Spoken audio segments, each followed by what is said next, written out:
금요일 새벽 말씀 함께 나누도록 하겠습니다. 오늘 우리가 살펴볼 본문은 고린도전서 7장 25절부터 40절까지 말씀입니다. 오늘 말씀은 사실 쉽지 않은 본문입니다. 바울이 여러 복잡한 표현을 쓰고 있고 여러 우리가 이해하기 어려운 논리를 쓰고 있기 때문에 이 본문의 의미를 도출하는 것 자체도 굉장히 어려운데, 이 본문에서의 권면은 특정한 문제와 상황을 고려하면서 던져진 본문이기 때문에 이 전체 성경 전체에 이 주제에 관한 흐름과 균형을 이루어서 봐야 하며, 그 속에서 현대를 살아가는 우리가 이 부분을 어떻게 적용할지에 대한 숙고가 뒤따르기 때문입니다. 오늘 본문 전체를 성경 전체와 견주어서 균형을 비춰야 하는 것이죠. 그리고 이 본문이 우리에게 던져지는 메시지를 오늘날 살아가는 우리가 이것을 어떻게 적용해야 될지도 면밀한 검토가 필요하기 때문입니다. 우선 오늘 본문을 이해하기 위해서는 7장 전반에 대한 흐름에 살펴봄이 필요한데요. 우선 7장의 앞부분, 어제 다룬 본문에 대한 이해가 있어야 합니다. 7장에서 결혼의 문제를 계속적으로 다루고 있는데, 이러한 결혼의 문제에 대한 논의로 넘어온 것은 사실상 음행에 관한 문제 때문이었습니다. 음행에 관한 문제로 고린도 교회 사람들은 질문을 하였고, 그 질문에 대한 답변으로 지금 바울이 여러 가지의 논리를 따라서 우리에게 설득하고 있으며, 그 음행에 관한 문제 속에서 결혼에 대한 논의를 꺼내고 있는 겁니다. 왜냐하면 결혼이라는 이 관계적 어떤 장치가 음행이라는 죄악을 다룰 수 있는 선한 구조 속에 있기 때문입니다. 순기능을 재생산해내는 것이지요. 음행이라는 문제를 다룰 때 이것이 결혼이라는 관계적 장치 안에서 우리가 선한 구조로 바꿀 수 있는 기능이 결혼이라는 제도 속에 내포되어 있기 때문입니다. 그래서 우리는 7장 앞부분에 이러한 내용을 살펴보면서 세 부류들에 관해서 각각 바울이 권면하는 것을 보았죠. 결혼한 부부들에 관해서도 각각 다루었으며, 결혼했다가 홀로 된 이들에 관해서도 다루었고, 비신자와 결혼한 자들에게 그들이 어떠한 결혼 생활을 이어갈 것인가에 대한 여러 권면을 살펴보았습니다. 그 말씀에서 우리가 기억해야 할 단어들이 있는데요. 먼저 상호성이라는 것이죠. 상호성, 그리고 서로에 대한 책임과 의무입니다. 서로에 대한 책임과 의무를 갖는 것. 또한 거룩으로서의 거룩에 대한 것이 있었고, 화평으로 불렀다는 것에 대한 자각이 있었으며, 각각의 부르심대로 하나님께 걸어야 한다는 그 부르심에 대한 요구도 있었습니다. 이러한 모든 것은 거룩과 화평과 어떤 각각의 부르심과 서로에 대한 상호성, 그리고 책임과 의무를 다하는 이러한 모든 것은 하나님의 계명을 지키는 것으로 그 방향과 목적이 모아져야 하며, 하나님과 함께 하는 것으로 그 걸음이 맞춰져야 한다는 것이 7장 전반의 아주 중요한 흐름입니다. 그리고 이러한 흐름에 따라 오늘 본문 미혼, 이 처녀에 관해서 미혼과 또는 비혼에 관한 문제로 우리에게 다시 한번 논의를 확장시켜 권면하는 것이지요. 먼저 우리가 미혼과 비혼에 관한 문제로 오늘 본문 들어가기에 앞서 이 본문은 우리에게 두 가지를 먼저 잘 상기시켜줍니다. 이 두 가지를 우리가 먼저 염두에 두지 않고서는 이 본문을 오해할 여지가 있기 때문입니다. 첫 번째 우리가 염두해야 될 것은요, 현대의 어떤 사상과 흐름, 그 현대 사조를 뒷받침하기 위하여서 이 본문이 있는 것은 아니라는 것입니다. 이것이 좀 중요한데요. 오늘날에는 많은 사회적인 어떤 환경의 어려움 속에서 우리 개개인, 즉 결혼을 하지 않은 미혼자 또는 비혼자들의 개개인의 무거운 짐을 지고 있는 상황이지요. 그래서 이런 상황 속에선 결혼을 하지 않은, 그리고 하지 않으려는 우리 자녀들이 많음을 여러분도 알고 있을 겁니다. 이러한 상황 가운데 현대적인 어떤 사회의 흐름에 따라 많은 사람들이 포기를 하거든요. 이것을 M4 시대라고 하는데요. 어떤 연애도 포기하고 결혼도 포기하고 자녀에 대한 출산도 포기하고 양육도 다 포기하는, 많은 것을 포기하는 세대가 되어버렸습니다. 이러한 포기하는 세대 가운데 결혼을 하지 않으려는 움직임과 결혼을 하지 않는 것이 낫다라는 자기 선호도, 주관적인 자기 선호도에 대한 것으로 뒷받침하기 위해 이러한 성경 말씀이 인용되는 것은 아니라는 말씀입니다. 어떤 세속적인 가치, 즉 나는 집도 없고 나는 직장도 변변치 않고 나는 외모도 이성이 좋아할 만한 외모가 아니고 나는 성격도 이성이 좋아할 만한 성격이 아니어서 나는 결혼하지 못할 거야, 결혼할 수 없어 라는 것으로 자기 스스로를 비관하거나 세속적인 가치에 따라 자기 판단을 하면서 자기의 인생 스스로를 결정해버리는 상태, 이러한 상태에서 결혼을 하지 않는 것이 더 낫겠다는 선호도, 이런 문제에 대한 자기 생각을 뒷받침하기 위해 오늘 본문이 인용되어서는 절대 안 된다는 것을 명심해 주십시오. 세속적인 가치와 현대의 사조를 뒷받침하기 위해 하나님의 말씀이 있지 않습니다. 오히려 우리의 사고를 하나님의 말씀으로 바꾸어야 하는 것이죠.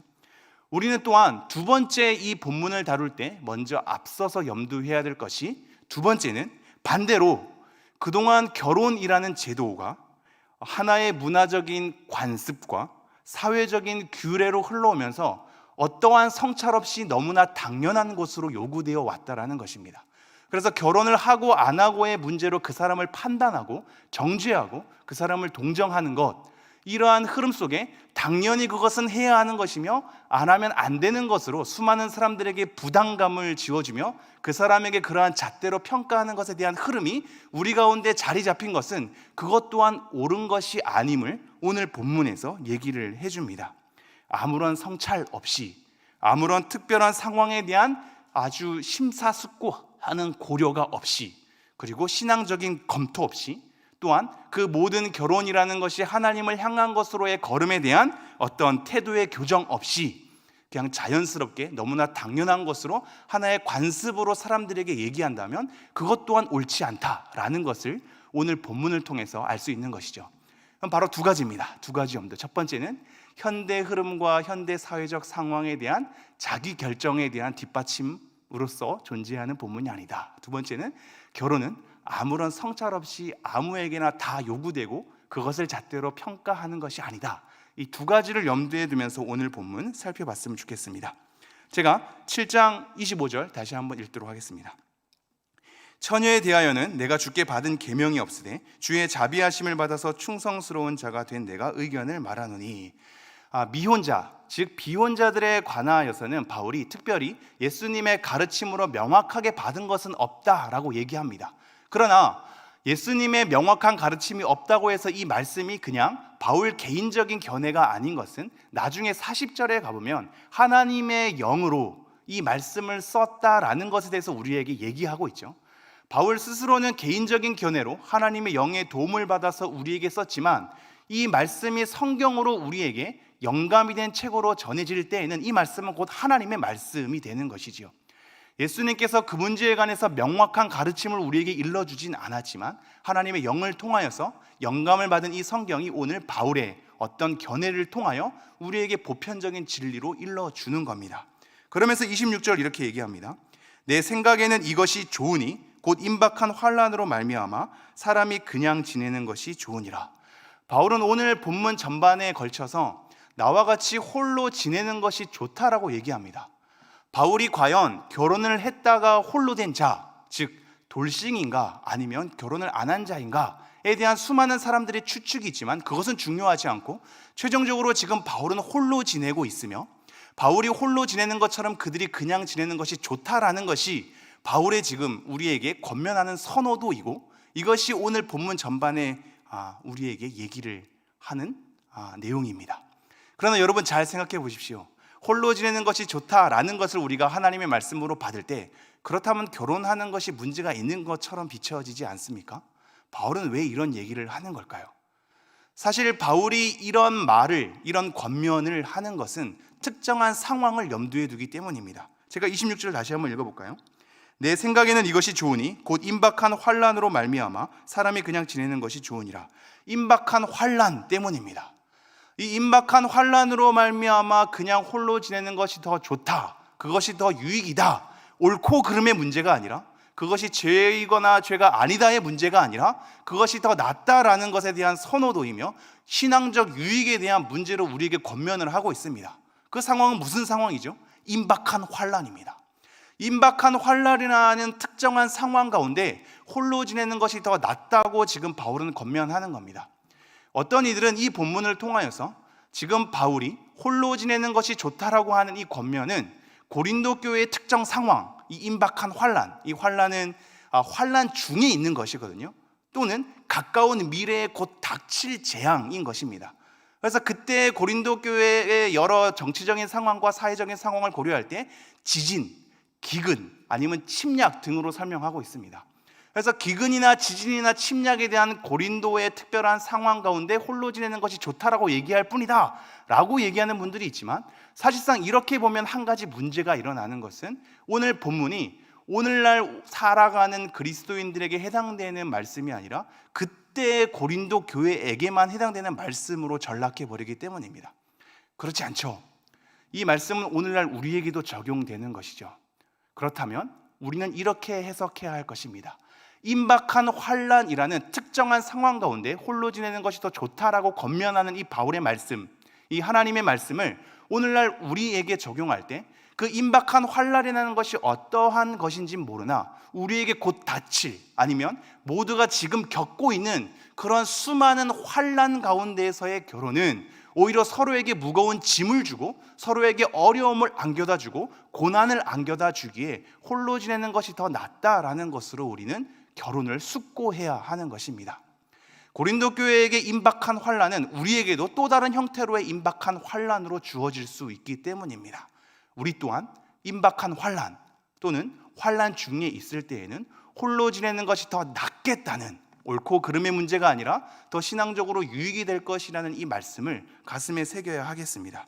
그러면서 27절 이렇게 얘기합니다. 내가 아내에게 매였느냐? 노이기를 구하지 말며 아내에게서 노였느냐? 아내를 구하지 말라.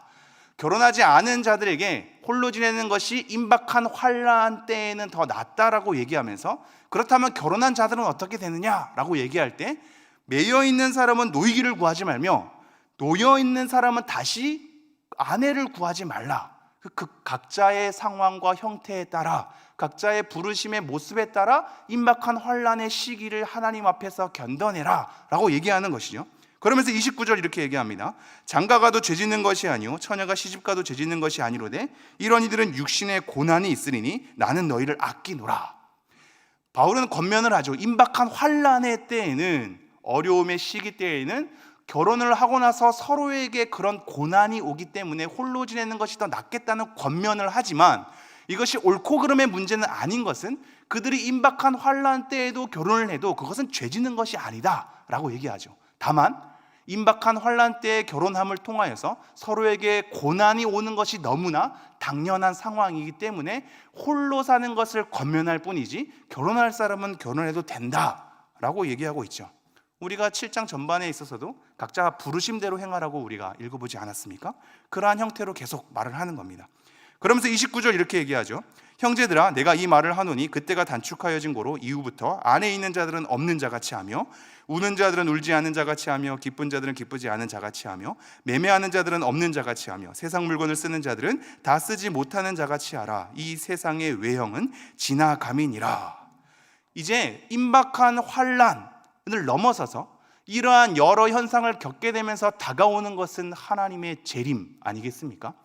여기 보면 그때가 단축하여진 고로, 이것은 궁극적으로는 재림을 얘기하며 재림이 아니라 할지라도 카이로스, 하나님의 어떤 특별한 때를 얘기합니다. 하나님의 어떤 특별한 때가 우리에게 다가오고 있으니, 하나님께서 하나님의 때로 우리에게 진격해 오고 있으니 우리는 이제 어떠한 삶을 살아야 하냐면 이 현실에 매여서 현실이 중요한 것으로 허덕이는 삶이 아니라 그 현실, 이 사회의 세상에서의 삶을 초연한 형태, 그래서 더욱더 하나님을 위한 삶으로 이 세상에서의 소유와 모든 가치는 청지기적인 삶으로 살아야 한다는 것을 얘기하는 거죠. 그래서 안에 있는 자들은 없는 자같이, 우는 자들은 울지 않는 자같이, 기쁜 자들은 기쁘지 않은 자같이, 매매하는 자들은 없는 자같이, 세상 물건을 쓰는 자들은 다 쓰지 못하는 자같이 하라. 왜냐하면 이 세상의 외형, 이 세상의 여러 모양이나 형상은 지나감이라, 다 썩어서 없어질 것들이기 때문이다 라고 얘기하고 있는 겁니다. 그러므로 이 임박한 환난의 때를 겪어가면서 하나님의 때를 기다리고 있는 우리는 하나님의 때를 바라보며 살아가는 사람이고, 위의 것을 향해서 오늘날의 삶을 살아가는 사람이기 때문에 현실에 파묻히지 말고, 세상 것의 모양에 현혹되지 말고, 그것에 휩쓸려서 세상 것이 다인 양 우리의 가정생활을 그렇게 이끌어가지 말고, 오히려 초연해서 청지기적인 삶으로 하나님을 위한 삶으로 하나님의 때를 겪어내야 한다라고 우리에게 얘기하고 있습니다. 그러면서 이렇게 얘기하죠. 32절, 너희가 염려 없기를 원하노라. 장가가지 않은 자는 주의 일을 염려하여 어찌하여 주를 기쁘시게 할까 하되, 장가간 자는 세상 일을 염려하여 어찌하여 아내를 기쁘게 할까 하여 마음이 갈라지며, 시집가지 않은 자와 처녀는 주의 일을 염려하여 몸과 영을 다 거룩하게 하려 하되, 시집간 자는 세상 일을 염려하여 어찌하여 남편을 기쁘게 할까 하느니라. 임박한 환난 가운데 우리가 이 세상의 일을 담당하다 보면 파묻히는 상황으로 되는데, 이것을 초연해야 할 것을 얘기하면서 가정이라는 것이 과연 왜 형성되었는가, 그것은 하나님을 기쁘시게 하는 삶의 축으로서 형성된 것이 아닌가를 우리에게 얘기하고 있죠.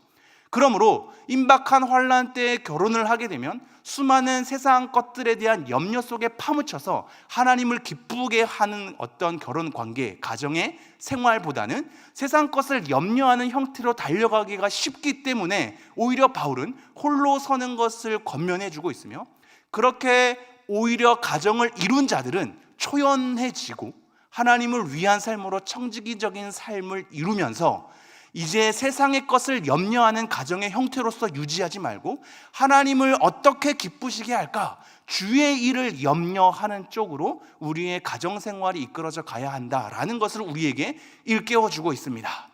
여러분의 가정은 평안하십니까?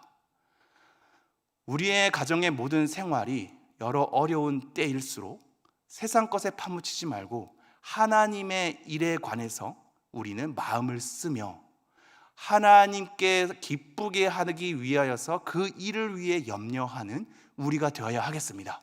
우리의 가정이 이룬 목적과 방향은 하나님을 위한 것이며 하나님의 계명을 지키기 위함이기 때문입니다. 그래서 35절 이렇게 얘기하죠. 내가 이것을 말함은 너희의 유익을 위하며 너희에게 올무를 놓으려 함이 아니니 오직 너희로 하여금 이치에 합당하게 하여 흐트러짐 없이 주를 섬기게 하려 함이라. 이것을 말하는 것은 유익 때문이다. 죄가 되고 죄가 아니게 되는 옳고 그름의 문제가 아니라 신앙적 유익 때문이다. 임박한 환난과 하나님의 때가 가까이 오는 그 시기 가운데 오히려 세상 일에 염려하는 삶으로 치닫을까 봐 홀로 서는 것을 권면하고 있으며, 이미 이룬 가정에 대해서는 주의 일에 더욱더 힘쓰면서 주를 기쁘시게 하는 것으로 방향을 세울 것을 우리에게 권면하면서, 내가 계속적으로 이런 말을 하는 것은 신앙적인 유익 때문이다 라고 얘기하고 있죠. 절대 올가미를 걷고 나오는 것이 아니다 라고 얘기합니다.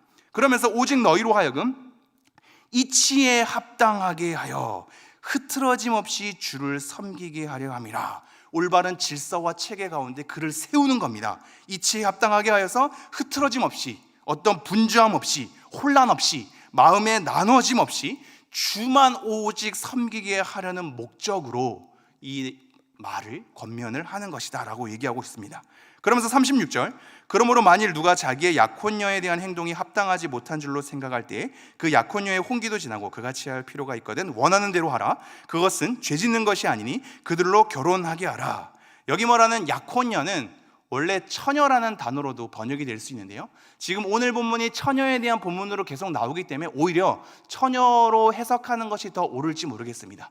그러나 중요한 것은 약혼녀든 처녀든 처녀로 번역되었을 때는 부모의 입장에서 결혼시킬 수 있음을 또는 결혼시키지 않아도 됨을 얘기하는 것이며, 약혼녀로 번역했을 때에는 그 약혼녀랑 함께 약혼을 한 남자의 입장에서 결혼을 하고 말 것에 대한 여러 선택이 있음을 우리에게 얘기하는 것이죠. 그래서 누가 자기의 약혼녀 또는 처녀에 대한 행동이 합당하지 못한 줄로 생각할 때에는 그렇게 가만히 두고 있는 것으로 그 시기가 지내서 오히려 이것이 서로에게 합당하지 못한 삶의 열매를 맺게 될 때에는, 그리고 그 약혼녀의 혼기, 어떤 시기가 정해졌는데 그것이 지나서 서로에게 유익이 되지 못할 때에는 그같이 할 필요가 있거든 원하는 대로 하라. 그것은 죄 짓는 것이 아니니 그들로 결혼하게 하라. 특정한 상황 가운데 특정한 요건을 지나서 서로에게 부당함을 주게 될 때는 오히려 결혼을 하는 것을 권면하죠. 그러나 37절, 그러나 그가 마음을 정하고 또 부득이한 일도 없고 자기 뜻대로 할 권리가 있어서 그 약혼녀를 그대로 두기로 하여도 잘하는 것이니라. 또 특정한 어떤 조건을 우리에게 얘기하죠. 마음을 특별히 정하는 게 있고, 부득이한 일도 서로에게 없고, 자기 뜻대로 할 권리, 이런 조건이 충족될 때에는 그대로 둬서 결혼을 안 하는 것도 잘하는 것이다 라고 우리에게 얘기하고 있는 겁니다. 이 특정한 상황과 특정한 요건들을 염두에 두십시오. 이럴 때에는 결혼을 할 수도 있고, 이럴 때에는 결혼을 안 할 수도 있다라는 것에 대한 각각의 부르심과 특별한 상황에 대한 고려를 우리에게 얘기하고 있습니다. 그러면서 38절, 그러므로 결혼하는 자도 잘하거니와 결혼하지 아니하는 자는 더 잘하는 것이니라. 아내는 그 남편이 살아있는 동안에 매어 있다가 남편이 죽으면 자유로워 자기 뜻대로 시집갈 것이나 주 안에서만 할 것이니라. 결혼하는 자도 잘하는 것이고 결혼하지 않는 자는 더 잘하는 것으로 선호하는, 왜냐하면 임박한 환난과 하나님의 때에 세상 염려로 파묻히지 않기 위하여서 그것은 더 잘하는 것이다 라고 얘기하고 있죠. 그리고 나중에 남편이 죽고 홀로 있는 그에게는 주 안에서 재혼할 것을 얘기하는 그런 하나의 제한을 또한 두고 있죠. 그러면서 40절, 그러나 내 뜻에는 그냥 지내는 것이 더욱 복이 있으리로다. 나도 또한 하나님의 영을 받은 줄로 생각하노라.